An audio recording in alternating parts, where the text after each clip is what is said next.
Welcome to the deep dive. Ready to go deep on smart maintenance? Always ready. Perfect. Our listener wants to get a clearer picture of what's going on in the field. Yeah, makes sense. It's a hot topic. Luckily, they shared some fascinating research from the International Journal of Production Economics. Oh, interesting. What'd they find? Get this. It turns out there isn't one way companies are adopting smart maintenance. Really?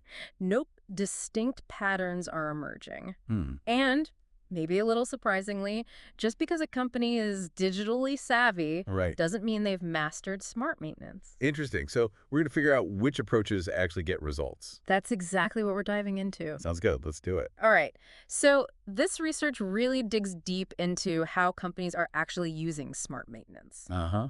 I guess the first thing to understand is that it's not just about implementing some shiny new technology. No, definitely not. It's a way bigger shift than that. It's organizational. Okay, so not just slapping on some sensors and calling it a day. What does this shift actually look like? Well, so the researchers actually identified 4 key dimensions of smart maintenance. Think of them like the pillars, the things Yeah. that hold it all up. Okay, I like that. 4 pillars. Yeah. So first you've got um, data-driven decision-making. Data-driven, all We're right? talking about using data from sensors, machines, all that, to make informed choices about maintenance. Trying to, anticipate problems before they even happen. I've seen some companies just go all in on data collection, Oh, yeah. but without a clear plan. It's like they think more data automatically means smarter decisions. Yeah, for sure. Did the research touch on that at all? Absolutely. It really emphasizes that it's not just about how much data you have, it's about how you analyze it, and importantly, use it to make those proactive decisions. I see. Then the second dimension is human capital resource, which is all about the skills and knowledge of your maintenance team. Makes sense, because the fancy algorithm can't, tighten a bolt. Right. Exactly. Or troubleshoot a tricky sensor issue. At least not yet. Not yet, no. Yeah. You need people who can interpret the data, make sense of it, and then, actually apply their expertise to solve problems. Right. The third dimension is internal integration. How well the maintenance team works with other departments within the company. So breaking down those silos. I have a friend who's a project manager. She's got spreadsheets for everything. Uh-huh. But, she also knows her way around a toolbox. Nice. And she's not afraid to call in a specialist when needed. That's a great analogy. It's about that collaborative mindset, Yeah. And finally, we have external integration, which focuses on how effectively the maintenance function collaborates with external partners, like suppliers and vendors. Okay, so we've got data, skilled people, internal teamwork, and external collaboration. Yeah, those are the 4. That's a pretty comprehensive view, but I have a feeling it doesn't always play out so neatly in the real world, right? You're spot on. The research found that companies aren't adopting smart maintenance in one uniform way. Oh, so there's variation. Absolutely. They discovered distinct patterns, or what they call clusters of adoption. You can think of these clusters like personality types for smart maintenance. Clusters or personalities. You got your overachievers, Yeah. your people-focused, your tech-obsessed, and your stragglers. I love that. Okay, this is where it gets really interesting for me. What are these different personalities and what makes them tick?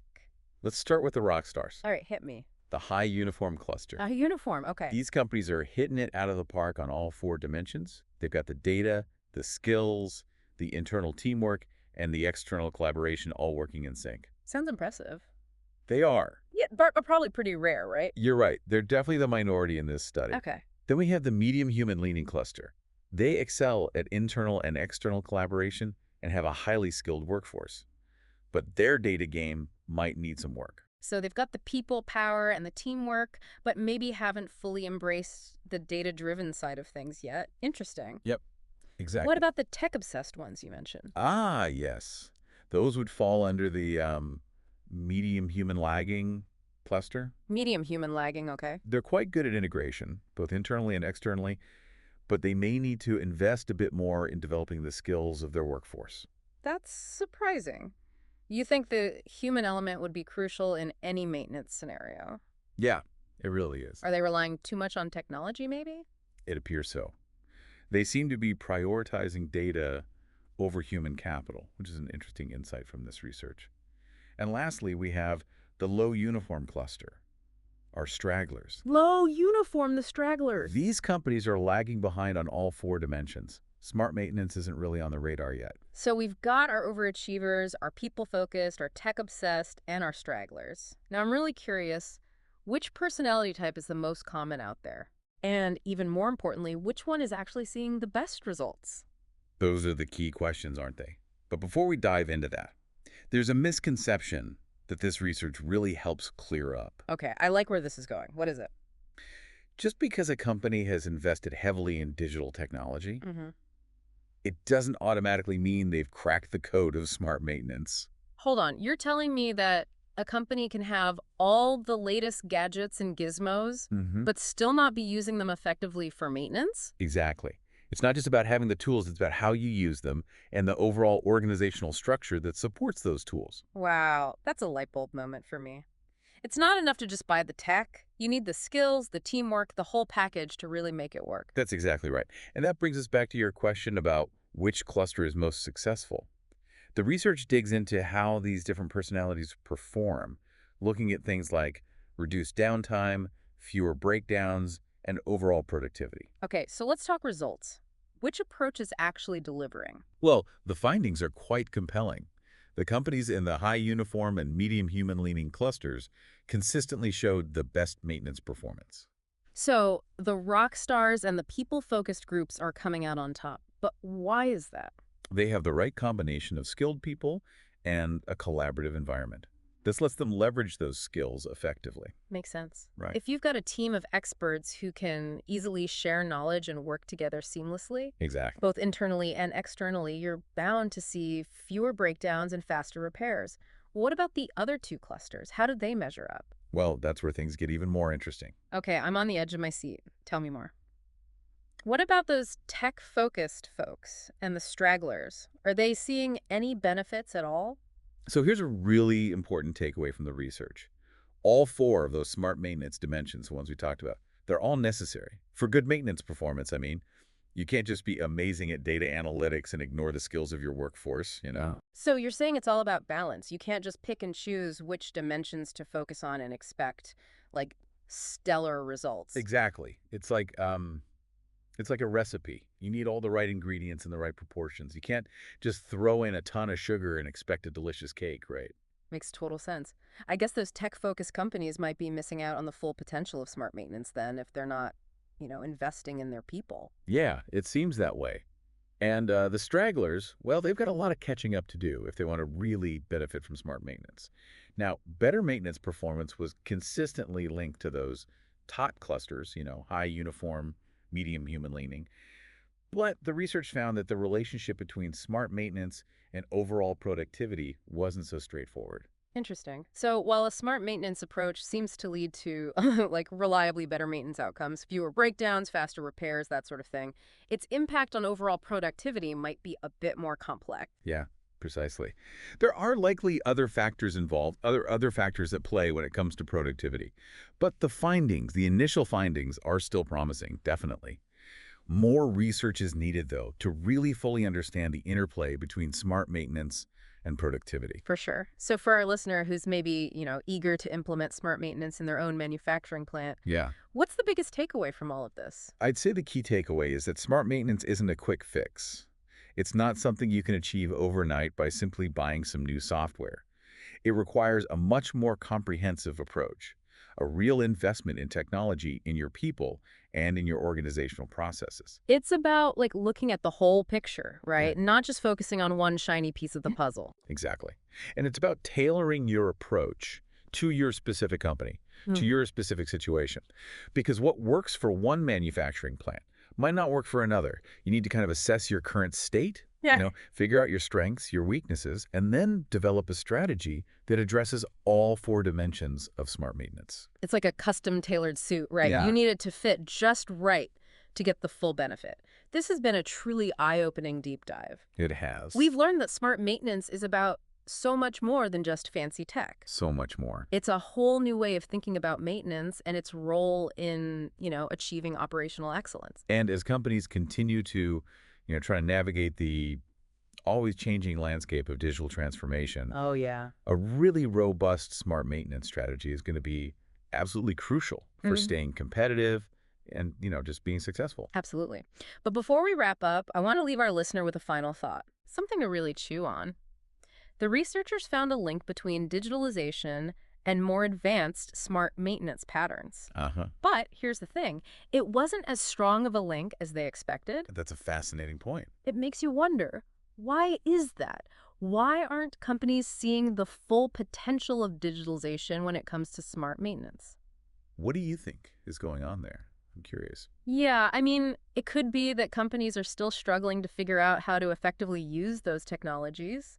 Yeah. You know, It makes sense. it's not as simple as just buying the tech. right. You need to have the right infrastructure, the right skills, the right mindset to really make it work. It's like having a high-powered sports car, Yeah. but not knowing how to drive it properly, you're not going to get very far, or, you might even crash and burn. That's a great analogy. Or, maybe it's something else entirely. Perhaps there are cultural barriers, Yeah.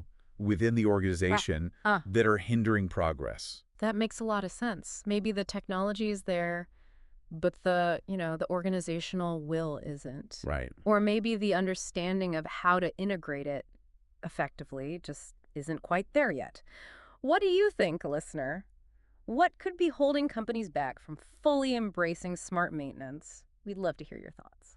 And, if you're already on your smart maintenance journey, we're curious about what challenges you've encountered along the way. What roadblocks have you hit? How have you overcome them? We've only just scratched the surface of this topic today, but hopefully this deep dive has given you a good understanding of the key dimensions of smart maintenance, Definitely. the different approaches companies are taking, and the potential impact it can have on, your organization's performance. Remember, smart maintenance is a journey, not a destination. It's about continuous learning, experimentation, and pushing the boundaries of what's possible. And who knows, maybe you'll be the one to discover the next breakthrough in smart maintenance. It really is a journey, isn't it? It is. We've given you a map and a compass. But the real journey, Yeah. of smart maintenance Right. is yours to take. Yeah. We'd love to hear about your experiences, listener. Are you just starting to explore the world of smart maintenance? Yeah. Or are you already a seasoned traveler on this path? Share your thoughts, your questions, your triumphs and struggles, because that's how we all learn from each other. Right. And push the boundaries of what's possible Yeah. in the world of maintenance. That research paper we talked about, Uh-huh. it highlights a really interesting point Yeah. about the link between digitalization and smart maintenance. Oh, right. You mean how the researchers expected a stronger link, Mm-hmm. but it wasn't quite as clear-cut as they anticipated. Exactly. It's kind of a head scratcher. You'd think that more digital tools would just automatically lead to, more sophisticated smart maintenance practices, but it's Right. not that simple. It makes you wonder if companies are jumping on the digitalization bandwagon. Yeah. Without really understanding how to integrate it effectively That's possible. into their maintenance operations. Yeah. Or maybe it's something else. Perhaps there are cultural barriers within organizations, Uh-huh. that are kind of hindering progress. It's almost like they're buying all the fancy ingredients Uh-huh. for a gourmet meal, Yeah. but they don't have the recipe or the skills to put it all together. Yeah.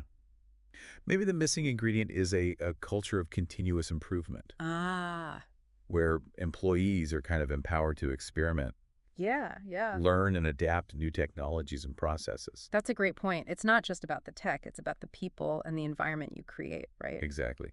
So as you kind of embark on your own smart maintenance journey, Mm-hmm. remember that it's about more than just the tools you use. Right. It's about building a strong foundation of knowledge, skills, and collaboration. And it's about embracing that journey with all its twists and turns, knowing that every challenge is an opportunity to learn and grow.